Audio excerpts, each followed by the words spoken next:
السلام عليكم ورحمة الله وبركاته. اللهم صل وسلم وبارك على سيدنا محمد. ازيكم حبايب الروحانية ام جنى؟ عاملين ايه؟ يا رب تكونوا بخير ان شاء الله حبايب قلبي. حبايبي، الكشف العاطفي هو طاقة مفتوحة تشوفوه أو تسمعوه في أي وقت وليكم بإذن الله. دخولكم على الفيديو ده ما هو الصدفة. في علم الروحانيات في رسالة، في تحذير، في إشارة، في حاجة جاية لك يا صاحب الرسالة. في شيء جاي لك كان المفروض انك انت تسمعه. كان في حاجة المفروض انك انت تسمعها. تعالوا مع بعض حبايبي نشوف كده طاقتكم وطاقة الحبيب وطاقة الطرف الثالث بإذن الرحمن. صلوا على النبي كده، اللهم صل وسلم على سيدنا محمد، ونشوف كده طاقتكم وطاقة الحبيب وطاقة الطرف الثالث.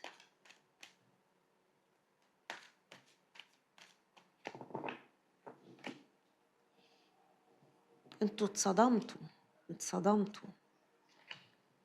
انتوا اتصدمتوا صدمة كبيرة في الحبيب. بصوا، شايفين؟ صدمة كانت كبيرة عليكم قوي. اتصدمتوا صدمة. شفتوا وش تاني، الحبيب وراكم وش تاني، وراكم شخصيته الحقيقية، طاقته الحقيقية، اللي انتوا كنتوا في يوم من الأيام بتحاولوا يا حبايب قلبي انكم تنكروها. يعني انتوا كنتوا بتقعدوا تقولوا ايه؟ لا مستحيل يطلع كده، مستحيل، يعني احنا شايفين ان هو ايه، شخص كويس، وكنتي بتكدبي يا حبيبة قلبي احساسك، كنتي بتكدبي مشاعرك اللي هي يعني بتقولي لنفسك ايه، حاسه، يعني حاسه ان الشخص ده مش صادق. انت كنتي حاسه بس كنتي بتكدبي في نفسك وتقولي لا لا لا لا، اكيد انا ما فاهمه غلط، اكيد الشخص ده بيحبني، انا ممكن اكون ظلماه. عملتي كده، عملتي كده، كدبتي نفسك، مع ان القراءة هنا جاية بتقولك ليه كدبتي نفسك يا حبيبتي. ليه؟ الشخص ده كان أذى بالنسبة لك، الشخص ده كان متعب بالنسبة لك، انت تحديتي الدنيا عشان الشخص ده، وقلتي لنفسك ان هو العوض وان هو الخير و وانا شايفة هنا انك انت نفسيا متدمرة، يعني نفسيا انت متحطمة، زائد، فاهميني يا حبايب قلبي، زائد انكم انتم متأيدين في العلاقة، رافضين انكم تبعدوا. يعني انت مش عايزاه عشان انت بتحبيه، لا، انت رافضه تبعدي من حاجه من جواكي، حاجه لا اراديه مخلياكي بتقولي إيه، احاول، إيه، مش قادره ابعد عنه، مش قادره اسيبه. انت من جواكي لا، متعصبه، متضايقه، متحطمه، من جواكي متحطمه. وبعدين صورة الشخص ده قدامك بقت صعبة، صورته بقت صعبة، بقيتش تقولي مستحيل مستحيل أنا أكمل مع بني آدم زي ده. صورته بقت قدامك، اللهم صل على النبي، يعني إيه، شايفاه إنسان وحش، شايفاه إنسان مش كويس. انت من جواكي بتقولي لنفسك صعب صعب اني اكمل مع بني ادم زي ده. انت مصدومة، انت كأنك بتشوفيه لأول مرة، فاهمة؟ يعني انت كأنك حاطة الشخص ده بتشوفيه كده لأول مرة في حياتك، فانت مصدومة حبيبة ام جنى، انت مصدومة. طبعا القراءة للرجل والمرأة. طب تعالي نشوف كده ايه، دول نزلوا كمان 3 بطايق. يا سلام، شوفي الكيات، الكيات بيعمل ايه هنا؟ ده بجح قوي، تعرفي ان حبيبك ده بجح قوي، تعرفي ان هو عمال يقول هنا انا ما غلطتش فيها، انا ما غلطتش فيها، انا كان معايا الحق، وانا كنت من حقي اني ادافع عن نفسي، وكنت من حقي ان انا اعمل وكت وكت وكت. تعرفي ان الشخص ده بيستهبل، حبيبك بيستهبل يا حبيبتي، حبيبك بيستهبل، حبيبك بيستعبط. وللأسف للأسف انتي طيبة، مش عارفة تاخدي حقك منه. انتي طيبة، انتي طيبة، انتي من النوع اللي مسالمة. عشان كده الشخص ده تعدى عليكي، على حقك، على حقوقك، سواء المادية، سواء حقوقك العاطفية، سواء حقوقك النفسية. لكن الشخص ده أذاكي نفسيا، حطمك. الشخص ده واضح جدا إنه دخل معاكي في علاقة، والعلاقة دي أخدت شكل للبعض منكم هنا في طاقة جسدية. يعني إيه؟ يعني حصل تلامس جسدي. البعض منكم يا حبايب قلبي، بقول مش للكل، عشان في ناس تقول لك لا لا لا ما حصلش يا موجان، انا بقول لك للبعض مش للكل. فاهمني؟ طيب للبعض مش للكل حصل تلامس جسدي، والشخص ده لقيتيه بعدها ندل وواطي ولقيتيه اتغير 180 درجة. انت اتغصتي حرفيا، اتغصتي واتضايقتي وقلتي هو في ايه بالظبط. الشخص ده تجاهلك تماما. طب انت عارفة بقى ان من بجاحته ان هو عايز يرجع لك.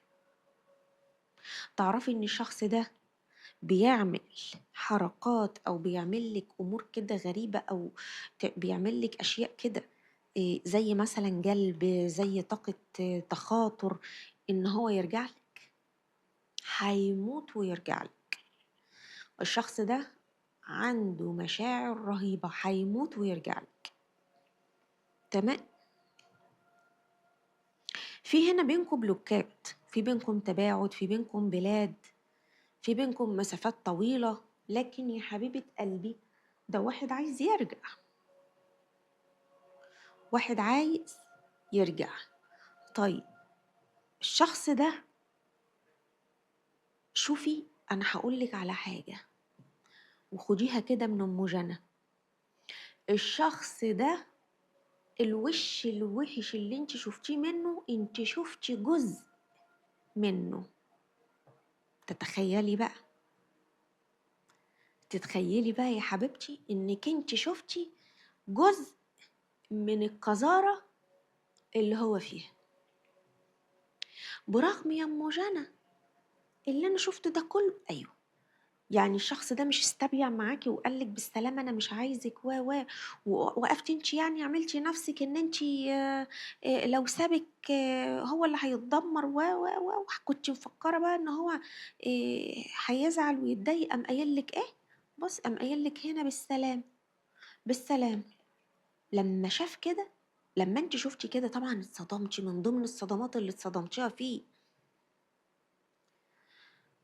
فقام يا حبيبة قلبي انت شفتي واحد بيبيعك، شفتي واحد مؤذي، شفتي واحد اتصدم،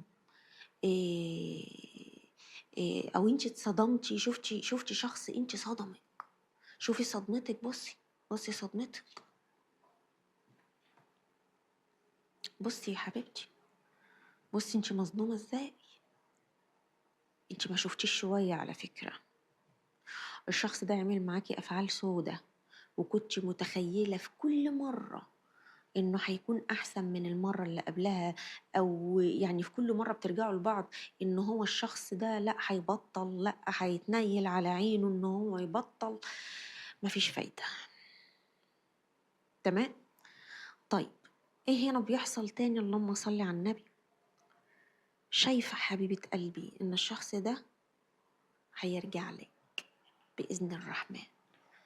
وانا عايزة اقول لك بقى حاجة، هو يرجع لك من هنا وانت تديله على دماغه من هنا. فاهمة؟ الشخص ده عايز يرجع لك ليه؟ ده اللي انا بقى عايزة افهمه كم جنى. ده اللي انا عايزة اعرفه، هو عايز يرجع لك ليه برغم انه هو باين قدامي في الطاقة انه ندل وواطي وجبان وانتهازي وصولي اناني. اخد منك يا اختي اللي هو عايزه، وبعدها لما كنت انت بقى رافعك فوق فوق فوق فوق في السماء، وحسسك يا حبيبة قلبي ان هو كان بيقعد يقول لك انا ما اقدرش استغنى عنك، انا اصل انت ما تعرفيش انت غالية عندي قد ايه، انت روحي، انت قلبي، انت عمري. ولغاية ما وصل للي هو عايزه، بعد كده حسسك بايه؟ عادي، بقت الامور عاديه. فقمت انت بقى يا عينيا بامتحاناه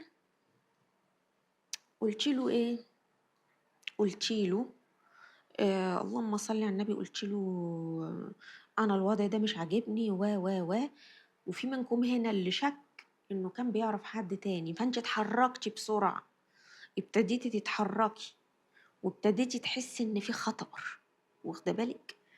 فطلبتي منه ارتباط، طلبتي منه انه مثلا يهتم بيكي اكتر، عملتي حاجه معينه كده، قام هو عامل ايه؟ زبلك، عمل لك كده، قال لك بالسلامه. لما انت قلتي له انا هبعد، انا همشي وهسيبك، انا مش عايزاك، انا وانا، قام حاصل ايه؟ سابك. ليه؟ عشان انت كنت متخيله انه هيتمسك بيكي، لان هو كان عاطيكي الصوره دي. هو كان عاطيكي الصوره دي يا قلبي، هو كان محسسك انك انتي مش هتقدري تعيشي من، يعني مش هيقدر يعيش من غيرك. هو كان دايما محسسك بالطاقه دي، كان دايما بيعطيكي احساس ان انت مش هتقدري آه، لا تبعدي عنه ولا هو يقدر يسيبك. هو دايما كان عاطيكي الاحساس ده. فانت يا حبيبتي يعني يا قلبي حسسك بكده، وقمت انت عامله ايه؟ فقمت انت بناء على كده تصرفتي، يعني بناء على، انا عايزه افهمك اكتر، بناء على وجهة نظره من حبه ليكي، او بناء على الشيء اللي هو كان معشمك بيه. كان معشمك انك انت غاليه قوي عنده، بس هو كان عايز يوصل لطاقه معينه وانت عارفه. طب لو امرأة بقى هي كانت بتحب تثبت نفسها هنا عليك، كانت عايزة تحس انها مرغوب فيها وتوصل للي هي عايزاه، لان هي عشان توصل لك وصلت لك بصعوبة. فاهميني يا حبايبي؟ فطاقتها طاقة حد مؤذي، طاقة حد كان عايز يوصل لحاجة، سواء رجل أو امرأة. حبايب قلبي تمام، يلا نبدأ مع بعض ونشوف باقي الطاقة، ونشوف كده هم عايزين يعملوا ايه، سواء رجل أو امرأة. معاكم بإذن الله نشوف ايه اللي بيحصل وايه اللي بيتم. احنا لسه ما خدناش، خلي بالكم، طاقة الطرف الثالث بإذن الرحمن. لسه ما خدناش طاقة الطرف الثالث. صلوا على النبي، اللهم صل وسلم على سيدنا محمد.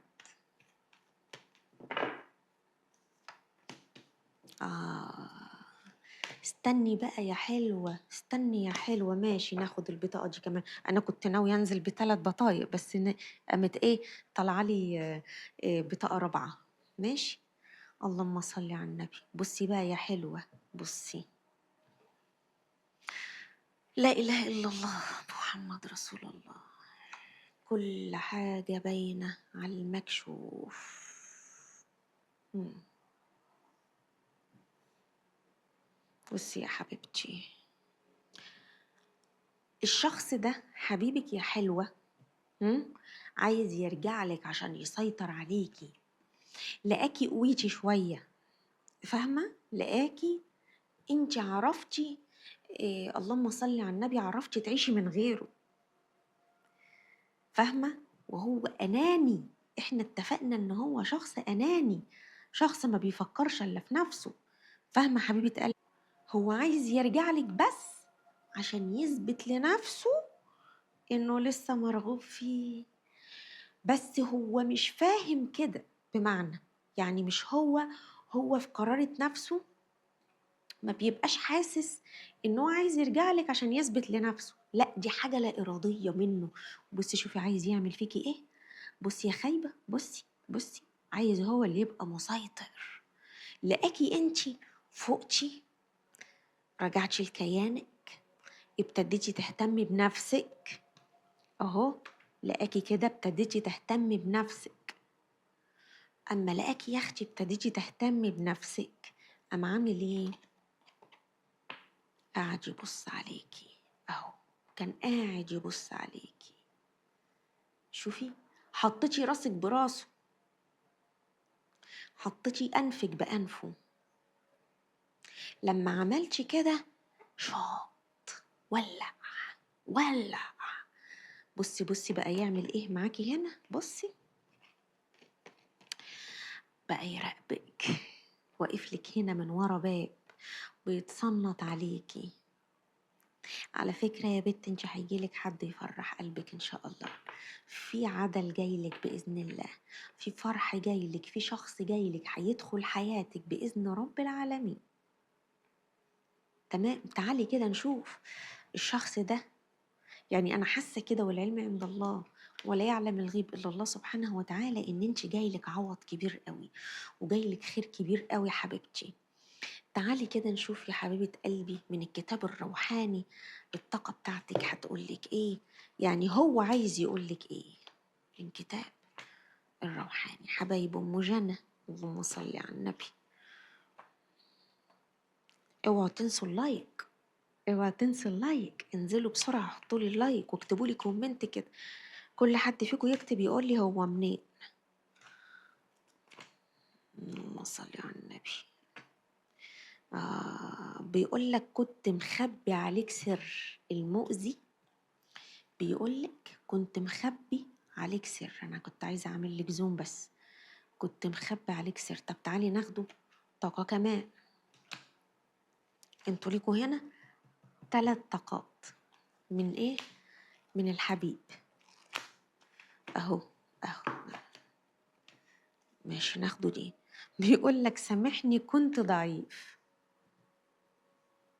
واخده بالك؟ طيب ناخده تاني. اللهم صل على النبي. ها تعالي نشوف كده اخر طاقه، اخر بطاقه. بيقول لك لسه بفكر فيك. ايوه لسه بيفكر فيكي، لسه بيفكر فيكي، لانك انت اول حاجه يا هبله ما تتنسيش. اوعي تفقدي الثقه في نفسك. ليه؟ طاقتك باينه. انت قصرتي فيه قوي، قصرتي فيه جدا، كنت مؤثره. بس هو بيحاول يثبت لك عكس كده يا هبله. بيحاول يثبت لك عكس ده. بيحاول يبين لك انك انتي ما كنتيش فارقه معاه. ليه؟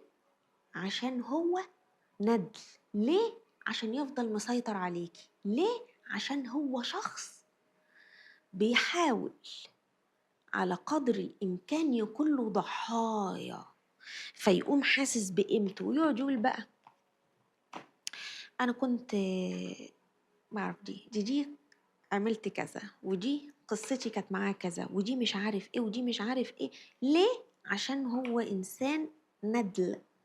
طيب تعالي كده نشوف بقى الطرف الثالث عملت معاكي ايه،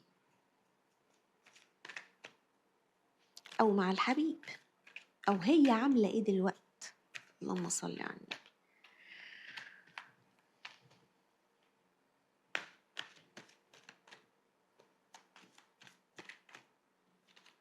حبايب ام جنى، يلا انزلوا حطوا اللايك يا حبايبي، عشان صدقوني انا بطلع لكم عشان بحبكم. ادعوا لي بالشفاء.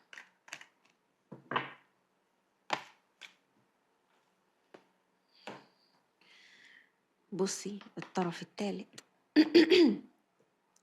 مأذية رخرة يا اختي، مأذية رخرة يا اختي، مأذية رخرة يا اختي. مش سايب حد في حاله. قلتلك ده ندل. انت ليه مش مصدقة؟ ليه؟ قلتلك ده ندل. طب تعالي شوفي بقى الطرف الثالث. تايهة شاردة مش عارفة راسها من رجليها. طب تعالي كده نشوفها عملت معاه ايه، ولا نيلت ايه على دماغها هي رخرة.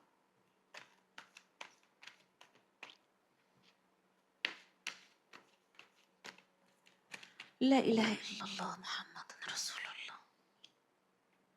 الله. شفتي السيبة اللي انت تسبتيها طبق الأصل اللي حصل. ناخده دي كمان معاكي.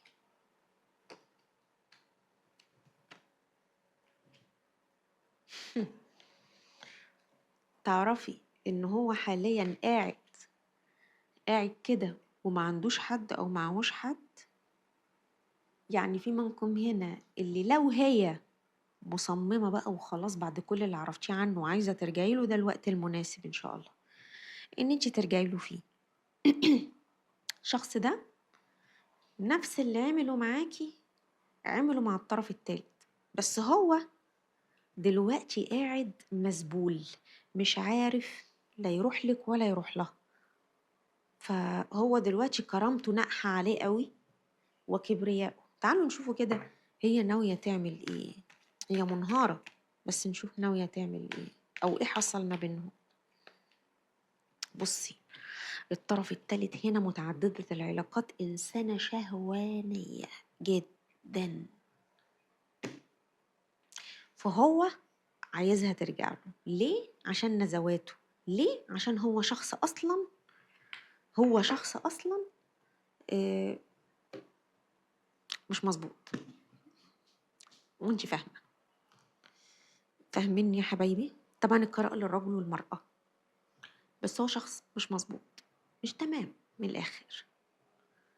فهي هنا قالت له انت عايز تسيبني، انت عايز تسيبني، انا عملت فيك ايه؟ اذيتك في ايه؟ عملت فيك ايه؟ حبايب ام جنى، الطاقة هنا بتقول ان الشخص ده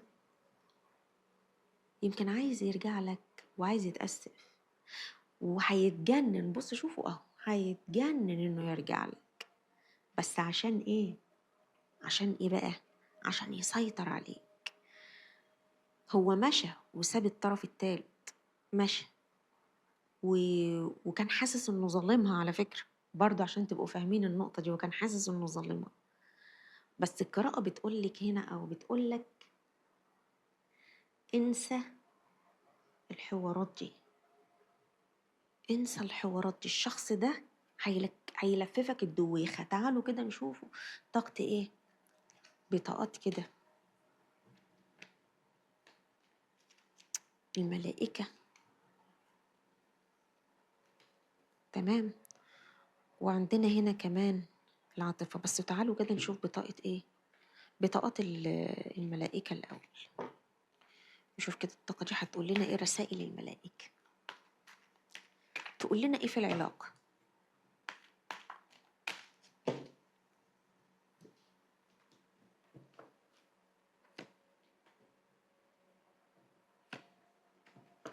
بتقول لك هنا